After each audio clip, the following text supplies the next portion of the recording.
નમસ્કાર મિત્રો, સ્વાગત છે તમારું અમારી યુટ્યુબ ચેનલમાં। તો મિત્રો, સ્પર્ધાત્મક પરીક્ષાની તૈયારી કરતા વિદ્યાર્થીઓ માટે અગત્યની યોજના એટલે કે કોચિંગ સહાય યોજના કે જે યોજના અંતર્ગત પરીક્ષાની તૈયારી માટે ટ્યુશન રાખેલું હોય તો ₹20,000 ની મર્યાદામાં સહાય આપવામાં આવે છે। તો વર્ષ 2025 માટે આ યોજનામાં ઓનલાઈન અરજી ફોર્મ શરૂ કરવામાં આવેલા છે। તો અરજી ફોર્મ જાતે કેવી રીતે ભરી શકાય તેના વિશે સ્ટેપ બાય સ્ટેપ એક જ વિડીયોમાં માહિતી મેળવી લઈએ।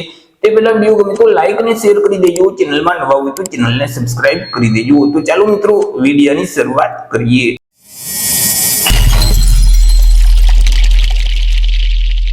તો સૌથી પહેલા મિત્રો, તમારે તમારા મોબાઈલમાંથી અથવા તો લેપટોપ કે પીસી માંથી કોઈ પણ એક ઇન્ટરનેટ બ્રાઉઝરને ઓપન કરવાનું રહેશે અને ત્યાં સર્ચ બોક્સમાં ટાઈપ કરવાનું રહેશે ઈ સમાજ કલ્યાણ। જેવું તમે ઈ સમાજ કલ્યાણ ટાઈપ કરી તમે તેને સર્ચ કરશો તો તમારી સામે આ મુજબની એક સ્ક્રીન ઓપન થઈ જશે કે જ્યાં ઈ સમાજ કલ્યાણની ઓફિશિયલ વેબસાઇટ તમને સૌથી પહેલા જોવા મળશે esamajkalyan.gujarat.gov.in। તો તે વેબસાઇટ ઉપર તમારે ક્લિક કરવાનું રહેશે જેથી કરી સામાજિક ન્યાય અને અધિકારિતા વિભાગનું જે ઈ સમાજ કલ્યાણનું પોર્ટલ છે તે પોર્ટલ ઓપન થઈ જશે। મિત્રો, પોર્ટલ ઉપર તમારે લોગિન કરવાનું રહેશે, પરંતુ તમે હજી સુધી રજીસ્ટ્રેશન નથી કરેલ તો સૌથી પહેલા તો તમારે તમારું રજીસ્ટ્રેશન કરવાનું રહેશે। તેના માટે અહીં તમને ઓપ્શન જોવા મળશે નવા યુઝર, કૃપા કરી અહીં નોંધણી કરો, તો ત્યાં તમારે ક્લિક કરી દેવાનું રહેશે। એટલે આગળ તમને એક રજીસ્ટ્રેશન ફોર્મ છે તે આપી દેવામાં આવશે, તેમાં તમામ માહિતી ભરવાની રહેશે। આધાર કાર્ડમાં જેવી રીતે નામ છે એવી જ રીતે આખું નામ આ બોક્સમાં ટાઈપ કરી દેવાનું રહેશે। તમારું જેન્ડર અહીંથી મેલ ફિમેલ સિલેક્ટ કરી દેવાનું રહેશે। આધાર કાર્ડમાં જે જન્મ તારીખ હોય તે જન્મ તારીખ કેલેન્ડરમાંથી સિલેક્ટ કરવાની રહેશે। ત્યાર પછી તમારા જે આધાર કાર્ડ નંબર છે તે નંબર આ બોક્સમાં ટાઈપ કરી દેવાના રહેશે। જો તમે ઈમેલ આઈડી યુઝ કરતા હોય તો તમારું ઈમેલ આઈડી આ બોક્સમાં ટાઈપ કરવાનું રહેશે। તમારી જે કેટેગરી છે, કાસ્ટ છે, તે જાતિ અહીંથી તમારે સિલેક્ટ કરી દેવાની રહેશે। તમારા મોબાઈલ નંબર આ બોક્સમાં ટાઈપ કરવાના રહેશે। તમારે જે તે પાસવર્ડ રાખવો હોય તે પાસવર્ડ આ બોક્સમાં ટાઈપ કરી અને ફરીથી તે પાસવર્ડને કન્ફર્મ કરવા માટે અહીં ટાઈપ કરી દેવાનું રહેશે। અહીં તમને એક સરવાળો પૂછવામાં આવશે, તેમનો જે આન્સર આવે તે આન્સર આ બોક્સમાં ટાઈપ કરી રજીસ્ટરના બટન પર ક્લિક કરી દેવાનું રહેશે જેથી કરી મિત્રો પોર્ટલ ઉપર રજીસ્ટ્રેશન છે તે સક્સેસફુલ થઈ જશે। આગળ તમને એક રજીસ્ટ્રેશન નંબર આપી દેવામાં આવશે, તેના વડે તમારે લોગિન કરવાનું રહેશે। લોગિન કરવા માટે ફરીથી તમારે હોમ સ્ક્રીન ઉપર આવી જવાનું રહેશે। તમને જે યુઝર આઈડી નંબર આપવામાં આવેલા છે તે આઈડી નંબર આ બોક્સમાં ટાઈપ કરી દેવાના રહેશે। તમે જે પાસવર્ડ સેટ કરેલ છે તે પાસવર્ડ આ બોક્સમાં ટાઈપ કરી અહીં તમને ફરીથી એક સરવાળો પૂછવામાં આવશે, તેમનો જે આન્સર આવે તે આન્સર આ બોક્સમાં ટાઈપ કરી લોગિનના બટન ઉપર ક્લિક કરવાનું રહેશે। જેવું મિત્રો તમે લોગિન કરશો એટલે આ મુજબની એક સ્ક્રીન ઓપન થઈ જશે। પરંતુ નવું રજીસ્ટ્રેશન કર્યા પછી તમે પહેલી વખત જ જો લોગિન કરતા હશો તો તમારે પ્રોફાઇલ સૌથી પહેલા અપડેટ કરવાની રહેશે। પ્રોફાઇલ અપડેટ કરી દેશો એટલે ફરીથી આ મુજબની સ્ક્રીન ઓપન થઈ જશે। તેમાં મિત્રો નિયામક વિકસતી જાતિ કલ્યાણની જેટલી યોજના છે તેનું અહીં એક લિસ્ટ જોવા મળશે। તેમાં અહીં તમે જોઈ શકશો સ્પર્ધાત્મક પરીક્ષાઓની પૂર્વ તૈયારી માટે વિકસતી જાતિના જે વિદ્યાર્થીઓ છે તેઓને કોચિંગ સહાય આપવાની યોજના, તો તેના નામ ઉપર તમારે ક્લિક કરવાનું રહેશે જેથી કરી મિત્રો યોજનાને લગતી તમામ માહિતી છે તે તમને જોવા મળશે। કયા કયા ડોક્યુમેન્ટની જરૂર પડશે તેનું લિસ્ટ પણ જોવા મળશે, તે એકવાર વાંચી લેવાનું રહેશે।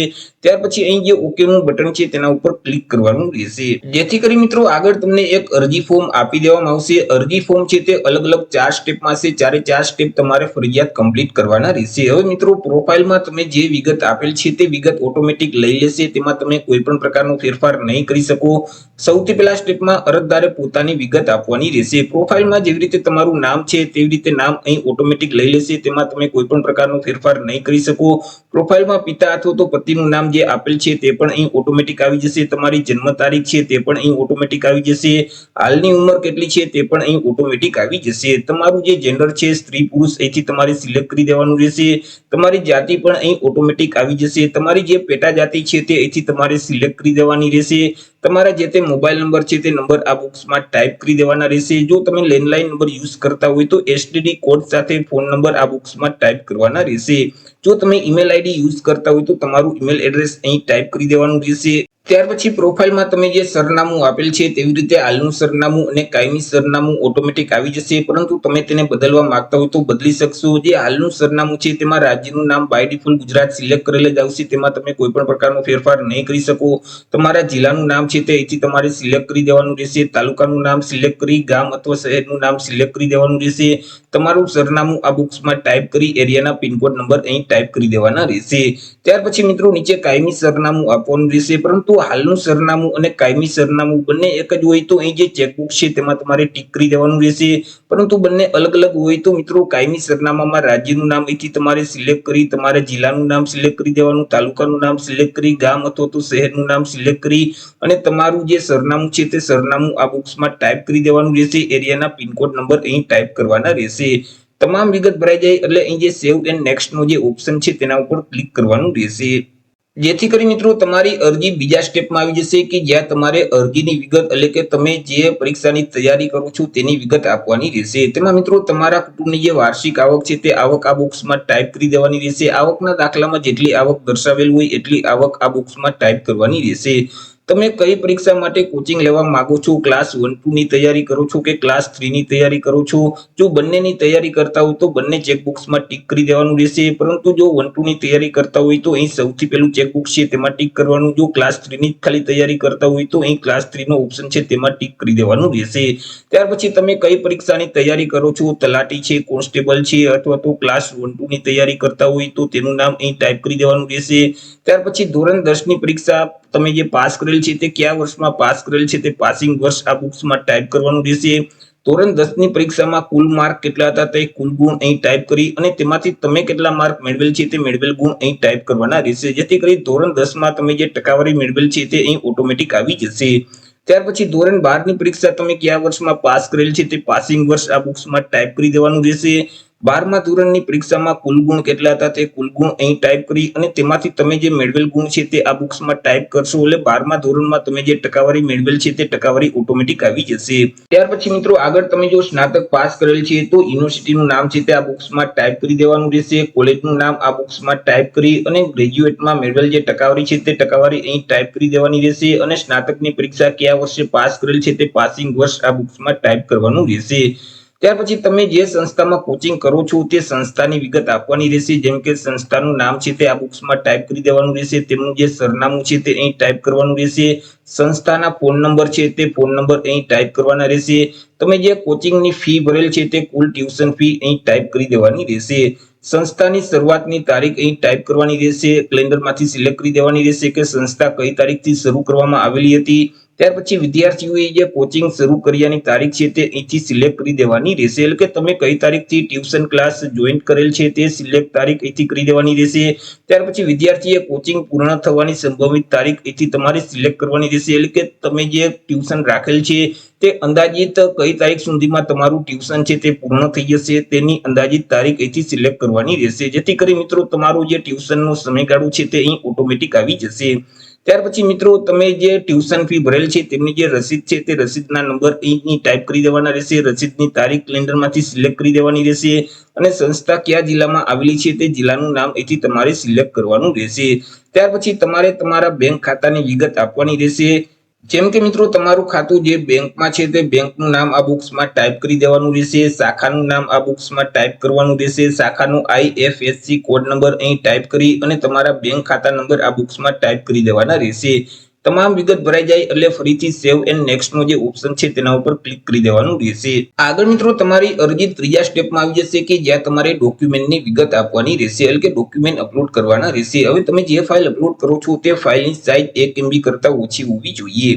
ડોક્યુમેન્ટમાં સૌથી પહેલા તો વિદ્યાર્થીઓએ પોતાનું આધાર કાર્ડ છે તે અપલોડ કરવાનું રહેશે, આધાર કાર્ડની બંને બાજુ વ્યવસ્થિત સ્કેન કરી અપલોડ કરવાની રહેશે. અહીં આધાર કાર્ડ નંબર ટાઈપ કરી ચોઈસ ફાઇલનો ઓપ્શન છે તેના ઉપર ક્લિક કરશો તો ડિવાઇસ ઓપન થઈ જશે કે જ્યાં તમે સ્કેન કરેલું આધાર કાર્ડ રાખેલ છે તેને સિલેક્ટ કરશો તો આધાર કાર્ડ અપલોડ થઈ જશે. એવી રીતે બીજા નંબરમાં જાતિ કે પેટા જાતિનો દાખલો અપલોડ કરવાનો રહેશે, દાખલાના નંબર અહીં ટાઈપ કરી દેવાના રહેશે.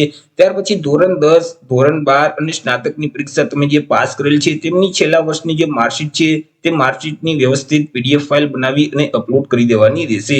રહેઠાણના પુરાવા તરીકે કોઈ પણ એક ડોક્યુમેન્ટ આપવાનું રહેશે, જેમ કે વીજળી બિલ છે, લાયસન્સ છે, ભાડા કરાર છે, ચૂંટણી કાર્ડ છે, રેશન કાર્ડ છે, તો આમાંથી કોઈ પણ એક ડોક્યુમેન્ટ તમારે રહેઠાણના પુરાવા તરીકે અપલોડ કરવાનું રહેશે. તમે જે ડોક્યુમેન્ટ અપલોડ કરો છો તેમના નંબર અહીં ટાઈપ કરવાના રહેશે. ત્યાર પછી આવકનો દાખલો અપલોડ કરવાનો રહેશે, તમે જે ટ્યુશન ફી ભરેલ છે તે ફીની પોઈન્ટ તમારે અપલોડ કરવાની રહેશે, ફીની પોઈન્ટમાં GST નંબર ફરજિયાત હોવો જોઈએ. બેંક પાસબુકના પ્રથમ પાનાની નકલ છે અથવા તો રદ કરેલ ચેક તમારે અપલોડ કરવાનું રહેશે. જે સંસ્થામાં તમે અભ્યાસ કરવા માંગતા હોય તે સંસ્થાનું નિયત પ્રમાણપત્ર અપલોડ કરવાનું રહેશે. તો મિત્રો અહીં જે સંસ્થાનું નિયત પ્રમાણપત્ર છે તે અહીં તમે ક્લિક કરશો, અરજી સાથેના બીડાનો ડાઉનલોડ કરો તો તેના ઉપર ક્લિક કરશો તો એક પીડીએફ ફાઇલ છે તે તમારા ડિવાઇસમાં ડાઉનલોડ થઈ જશે. તેની પ્રિન્ટ કાઢી અને તેમાં તમામ વ્યવસ્થિત વિગત છે તે ભરવાની રહેશે. જેમ કે મિત્રો તમે જે સંસ્થામાં ટ્યુશન રાખેલ છે તેનું નામ અહીં લખવાનું રહેશે, તેમનું સરનામું અહીં લખી દેવાનું રહેશે, તેમના જીએસટી નંબર અથવા તો પાન નંબર અહીં લખી અને તેમના કોન્ટેક્ટ નંબર અહીં લખવાના રહેશે. તે સંસ્થાનું સરનામું છે તે ફરીથી અહીં તમારે લખવાનું રહેશે. હવે તે સંસ્થા જેટલી પરીક્ષાઓની તૈયારી કરાવે છે તે પરીક્ષાનું નામ અહીં લખી દેવાનું રહેશે. સંસ્થા પાસે કેટલા વર્ષનો અનુભવ છે તે વર્ષ અહીં તમારે લખવાના રહેશે. ત્યાર પછી અહીં તમારે તમારું નામ લખી દેવાનું રહેશે, તમારું સરનામું લખવાનું રહેશે, તમારા તાલુકાનું નામ અને જિલ્લાનું નામ લખી તમે જે ટ્યુશન રાખેલ છે તે ટ્યુશનની શરૂઆતની તારીખ અહીં તમારે લખી દેવાની રહેશે અને ટ્યુશન પૂર્ણ થયાની તારીખ અહીં લખવાની રહેશે. તમે જે પરીક્ષા માટે ટ્યુશન રાખેલ છે તે પરીક્ષાનું નામ અહીં તમારે લખી દેવાનું રહેશે. ત્યાર પછી તમે જે તારીખે અરજી ફોર્મ ભરો છો તે તારીખ અહીં લખવાની રહેશે. તમારા ગામનું નામ અથવા તો જિલ્લાનું નામ લખી અને સંસ્થાના જે વડા છે તેમના સહી સિક્કા અહીં કરાવી લેવાના રહેશે. ત્યાર પછી આ જે પ્રમાણપત્ર છે તેને વ્યવસ્થિત સ્કેન કરી અને જે જગ્યાએ મિત્રો અહીં સંસ્થાનું નિયત પ્રમાણપત્ર અપલોડ કરવાનું થાય છે તે જગ્યાએ તમારે અપલોડ કરી દેવાનું રહેશે.